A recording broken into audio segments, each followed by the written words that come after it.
Hello students, आज हम EVS का हमारा चैप्टर नंबर 2 प्लांट्स शुरू करते हैं। So let's start. Plants need energy in much the same way as humans, animals and birds. They need energy to grow, to replace their worn out parts, to get rid of waste and to reproduce. तो plants को भी energy की ज़रूरत होती है, जैसे human beings को हमें ज़रूरत होती है, एनिमल्स को, बर्ड्स को, सबको ज़रूरत होती है, वैसे ही प्लांट्स को भी एनर्जी की ज़रूरत होती है. So like all organisms, plants also get the energy they need from food. Plants are special because they synthesize or prepare their own food. जो प्लांट्स होते हैं वो अपना खाना खुद बनाते हैं. हम देखते हैं कि खाना कैसे बनाते हैं. Plant make its food in its green leaves. जो प्लांट की ग्रीन लीव्स होती हैं उस पर वो खाना बनाते हैं. These green leaves are the food factories of the plant. जो ग्रीन लीव्स हैं उसमें फूड प्रिपेयर होता है, बनता है, तो वो food factory of the plant है. The process by which the green plants make their food is called photosynthesis. जो ग्रीन प्लांट्स होते हैं अपना फूड खुद बनाते हैं. किससे? इस प्रोसेस को हम क्या बोलते हैं? फोटोसिंथेसिस. फोटोसिंथेसिस के 2 वर्ड्स में ये स्प्लिट होता है, टूटता है, तब जाके इसके 2 मीनिंग्स हमें दिखते हैं. फोटो का मतलब होता है लाइट, सिंथेसिस का मतलब होता है putting together. Plant need raw materials like carbon dioxide and water. तो प्लांट क्या करती है? कार्बन डाइऑक्साइड और वाटर को लेती है. These are converted into food in the presence of sunlight and chlorophyll. तो ये कार्बन डाइऑक्साइड और वाटर सनलाइट और क्लोरोफिल की प्रेजेंस में ये फूड में कन्वर्ट हो जाता है. जैसे यहाँ से एनर्जी आ रही है थ्रू सन, तो जो ये फ्लावर है, ये जो प्लांट है, ये कार्बन डाइऑक्साइड लेता है. ठीक है, यहाँ पे इसने कार्बन डाइऑक्साइड ली, अपनी फूड बनाया, और क्या रिलीज़ करता है? ऑक्सीजन को रिलीज़ कर देता है.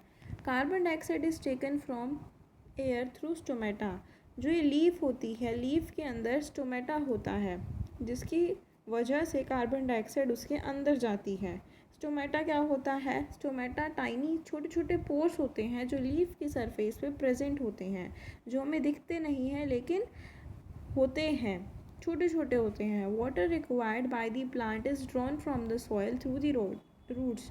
जो वाटर होता है प्लांट को ज़रूरत होती है उस पानी की, वो सॉइल से आता है, रूट से आता है. Sunlight is available during the day time. जो सनलाइट है वो दिन के समय में होती है.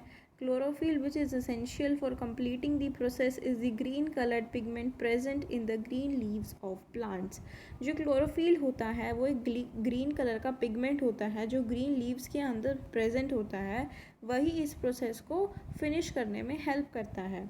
Some plants need extra food in addition to what they prepare by photosynthesis. These are plants that grow in poor soil which lacks nitrogen salts. They get their extra nourishment from insects. जो extra nourishment उन्हें किससे मिलती है? Insect से मिलती है. Plants that trap and feed on insects. जो plants insects को खाते हैं वो कौन से प्लांट्स होते हैं? Insectivorous plants.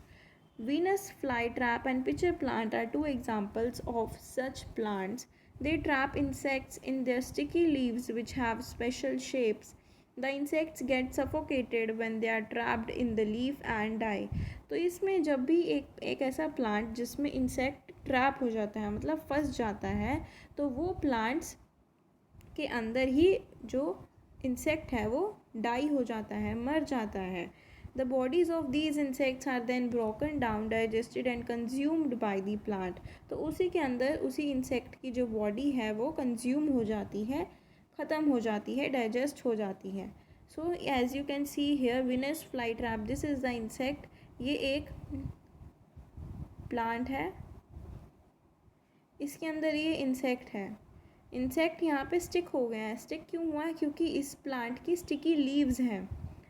ठीक है, तो यहाँ पे ये प्लांट के अंदर इंसेक्ट स्टिक हो गया है और फिर ये प्लांट ऐसे अपने माउथ को बंद कर लेगा और बाद में it will digested in the plant. और वैसे ही है ये पिचर प्लांट. देख रहे हो आप ये पिक्चर प्लांट? ये पिक्चर प्लांट के अंदर कोई भी अगर इंसेक्ट गिर जाता है बाय चांस, तो वो ऊपर से अपना जो मुंह है वो ऐसे बंद कर लेता है और वो इंसेक्ट अंदर वो उसको खा लेता है। सो ऐसे ये पिक्चर प्लांट होता है। अब हम इसकी रिप्रोडक्शन देखते हैं, प्लांट्स में रिप्रोडक्शन कैसे होती है। All living things reproduce to maintain their race and number on earth. The process by which a living thing produces more of its own kind is known as reproduction. Reproduction मतलब री का मतलब दोबारा, production means production होना, तो दोबारा production होना किस चीज़ की?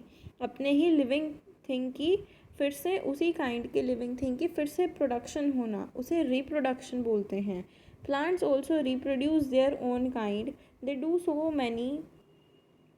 सो मेनली इन टू वेज। ये दो तरीके से होती है, थ्रू सीड्स और through different parts of plant like underground stem cutting root and leaf. तो ये दो तरीके से होती है तो हम पहले रिप्रोडक्शन थ्रू सीड्स पढ़ते हैं। The seeds of a plant usually develop inside the fruit. वो जो सीड होता है वो फ्रूट के अंदर डेवलप होता है। As a fruit ripens the seeds become mature. जैसे जैसे फ्रूट जो है वो राइपन होना, पकना शुरू होता है, वैसे वैसे सीड मैच्योर होनी शुरू होती है। फिर सीड डिस्पर्स होता है through various agents like air, water, insects and human beings. All the seeds that drop on the soil do not grow to form new plants. Many of them die due to unfavorable conditions. Only those seeds which get favorable conditions like appropriate air, water, soil and proper temperature grow to form new plants. तो हमने इसमें देखा कि जो seed है वो fruit ripen होने पे सीड मैच्योर होना शुरू हो जाता है। फिर वो सीड जब डिस्पर्स होने के लिए वेरियस एजेंट्स के थ्रू वो मूव करता है, जिससे क्या होगा, वो ग्रो होना शुरू हो जाएगा अगर उसे फेवरेबल कंडीशंस मिली। फेवरेबल मतलब उसके टाइप की, जिससे वो ग्रो कर सके, उस टाइप की कंडीशंस अगर उसको मिल रही हैं उस सीड को, तो वो ग्रो करेगा। लेकिन अगर अनफेवरेबल कंडीशंस हैं, अनफेवरेबल मतलब उसकी फेवर में वो कंडीशंस नहीं हैं, उसकी ग्रोथ के लिए वो कंडीशंस अच्छी नहीं हैं, तो वो ग्रो नहीं कर पाएगा।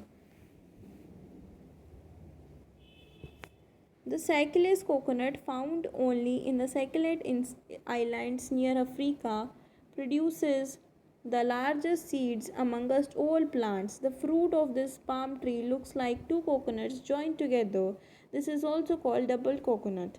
Let us now study the structure of the seed. तो अब हम स्ट्रक्चर देखते हैं सीड का कैसे होता है। टेक सम ग्राम और बीन सीड्स। जो बीन सीड्स होती हैं हमारे घर में, राजमा होती है, आपको उसको लेना है, उसको 10 से 12 घंटे के लिए पानी में भिगो देना है, सोक कर देना है। Now pickup one seed.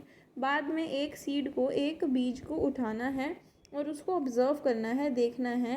We will notice that it has a hole that allows water to enter its inside.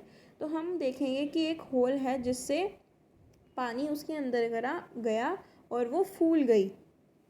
This hole is known as micropyle. तो उस होल को हम माइक्रोपाइल बोलते हैं। This is the name of this hole. This is known as micropyle through which water enters inside this seed. तो ये पूरी seed है, हमने देखी है राजमा अपने घरों में, तो आप भी देखो अच्छे से, अगर नहीं देखी है तो देखो। The seed is covered by an outer layer, जिसको हम सीड कोट बोलते हैं। तो जो ये राजमा होती है, ये आउटर सीड कोट से, जो आउटर लेयर है उसको सीड कोट बोलते हैं, उससे कवर्ड होती है। Inside the seed coat there are seed leaves also called cotyledons. तो अंदर वो सीड, जब हम उसको खोलते हैं तो हमें दो सरफेसेस दिखते हैं, ठीक है। तो एक तो ये सरफेस दिखता है, एक ये सरफेस दिखता है। तो इन दोनों सरफेसेस को क्या बोलते हैं? कोटिलेडन्स बोलते हैं। Some plants like pea, gram and bean have two cotyledons, whereas wheat, rice and maize have only one cotyledon. तो इसमें हमें दो फेसेस मिल रहे हैं, देखने को मिल रहे हैं, तो इसमें दो cotyledons हैं। तो inside the seed leaves there is a baby plant. तो इन सीड के अंदर एक बेबी प्लांट होता है। The baby plant has a tiny root and tiny shoot. The cotyledons store food for the baby plant to grow. तो जो cotyledons होते हैं, जो दो सरफेसेस हमने देखे, वो क्या करते हैं, फूड को स्टोर करके रखते हैं अपने अंदर। अब है growth of the plant. The baby plant starts growing into a new plant when it's get appropriate amount of air, water and temperature around it. It is neither too hot nor too cold. To start with, the cotyledons provide food to the growing plant. Later on, plant starts making its own food with the help of its leaves. तो शुरू में तो cotyledons food को store करना शुरू कर देते हैं। जब वो प्लांट में कन्वर्ट हो जाता है, मैच्योर हो जाता है, तो वो पूरा का पूरा प्लांट खुद अपना खाना बनाना शुरू कर देता है। अब आपको क्या करना है, soak some moong dal and wheat seeds in separate dishes for 10 to 12 hours, और उनको ऑब्जर्व करना है, उनके स्ट्रक्चर्स को देखना है, ठीक है, और repeat the differences in their structures, उन दोनों के स्ट्रक्चर्स के जो डिफरेंसेस हैं उनको देखना है, फिर उनके बारे में आपको डिस्कस करना है अपनी टीचर से। सीड जर्मिनेशन, सीड की जर्मिनेशन कैसे होती है। We know that a plant usually grow from a seed. हमें पता है कि जो प्लांट है वो सीड से उगता है, बनता है, बड़ा होता है। The process by which a seed grows and develops into a seedling that is a young plant is called a seed germination. मतलब हमने देखा है, जब हम सीड बोते हैं मिट्टी के अंदर, तो सीड होता है वो किस में कन्वर्ट होना शुरू होता है, शुरू में एक छोटे से प्लांट की फॉर्म में वो कन्वर्ट होता है, ठीक है। तो इस सीड से वो यंग प्लांट में कन्वर्ट हुआ, इस प्रोसेस को हम बोलते हैं सीड जर्मिनेशन। मतलब सीड कितना जर्मिनेट हुआ है, उस प्रोसेस को हम सीड जर्मिनेशन बोलते हैं। Stages of germination in a bean seed. तो सबसे पहले ये एक सीड है, then it forms roots, then it becomes bigger and bigger, ये इसकी फर्स्ट लीफ है। Next it changes into young plant, ये यंग प्लांट में कन्वर्ट होना शुरू हो जाता है। Seeds need favorable conditions to grow and develop into a seedling. Let us do an activity to study the conditions that are necessary for germination of seed. तो आपको एक एक्टिविटी करनी है, उसके बारे में हमें पता चलेगा जर्मिनेशन कैसे होती है। Take some seeds of gram और मूंग दाल। आपको थोड़े से सीड्स लेने हैं और उनको 4 ग्लास डिशेस में अलग अलग सेपरेटली रख देना है, ABCD लिख के। Keep them for 4 to 5 days under the conditions as given below. तो पहली को आपने keep seeds on moist cotton at room temperature, पहले कॉटन पे रख देना है। Next without water at room temperature and filled with water at room temperature, and keep the dish having seeds or moist cotton in an ice box or a refrigerator. तो ये आपको 4 conditions लिखनी है।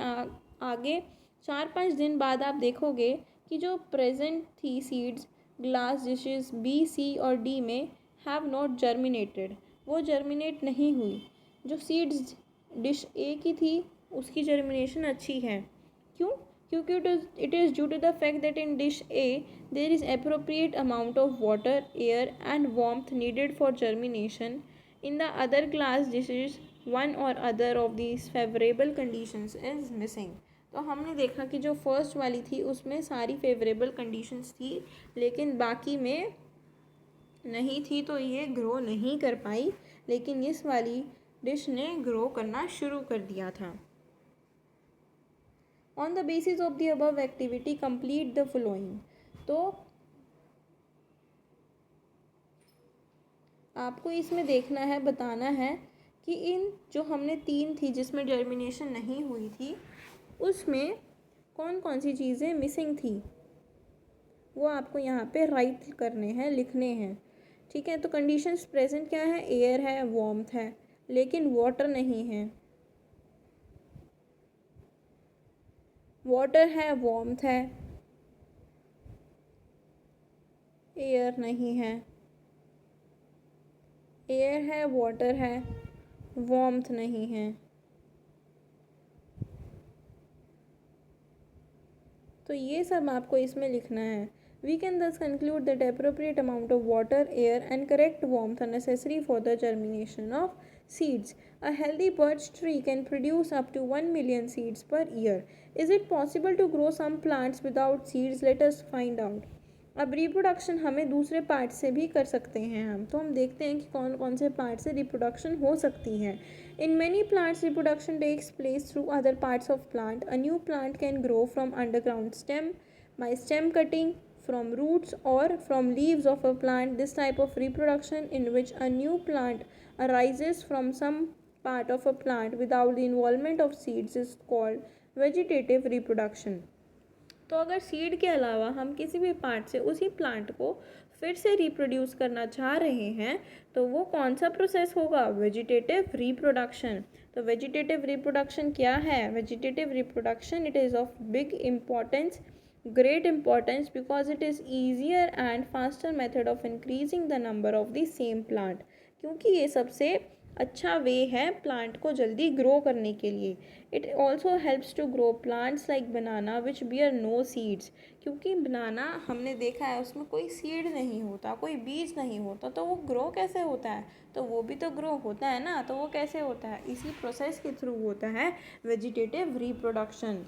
Let us now study how the different parts of a plant are involved in the process of vegetative reproduction. Reproduction through underground stem. In plants like banana, ginger, and potato, a new plant grows from the underground stem.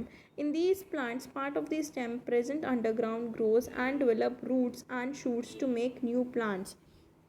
तो हमने देखा है कि जो plants होते हैं वो stem से, रूट से, किसी भी प्लांट पार्ट से ग्रो हो जाते हैं। तो हम अंडरग्राउंड स्टेम की बात कर रहे हैं। तो जो प्लांट्स बनाना, जिंजर और पोटैटो हैं वो किससे ग्रो होते हैं? अंडरग्राउंड स्टेम से ग्रो होते हैं, जैसे जिंजर और पोटैटो।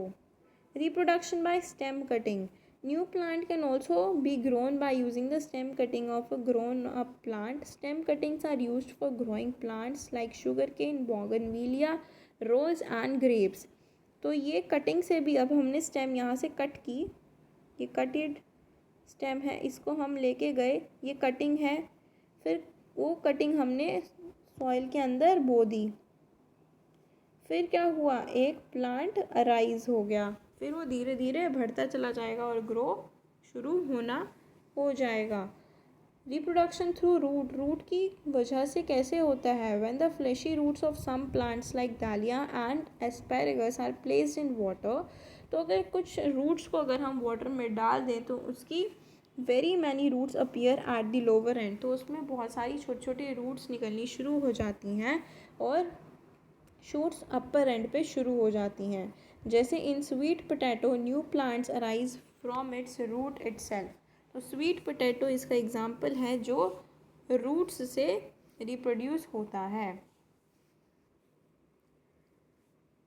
अब हम देखते हैं लीव से कैसे रिप्रोडक्शन होती है। जैसे in plants like bryophyllum new young plants arise from the notches of the leaves where some birds are present. These small birds get detached from the leaf and develop into new plants. तो जो ये Bryophyllum होता है इसकी small birds detach हो जाती हैं leaf से और एक नए प्लांट में कन्वर्ट हो जाती है। So new plant from the notches, ये छोटे छोटे नोचेस होते हैं विच फॉर्म्स, ये एक नोचेस बना देते हैं, एक नया प्लांट बना देते हैं। We can thus say that different plants reproduce. तो हम कह सकते हैं कि जो डिफरेंट प्लांट्स हैं वो रिप्रोड्यूस कर सकते हैं किसी भी तरह थ्रू सीड्स और from some other part of plant. They maintain their number and race through an appropriate method of reproduction. तो इसी तरह ये बहुत सारे जो प्लांट्स हैं, different plants can reproduce by any part of plant. तो इसी के साथ हम यहाँ तक अपना चैप्टर इस वीडियो में यहीं तक करेंगे. नेक्स्ट वीडियो में हम सीड डिस्पर्सल के बारे में डिस्कस करेंगे. So till then stay tuned for the next video. Thank you.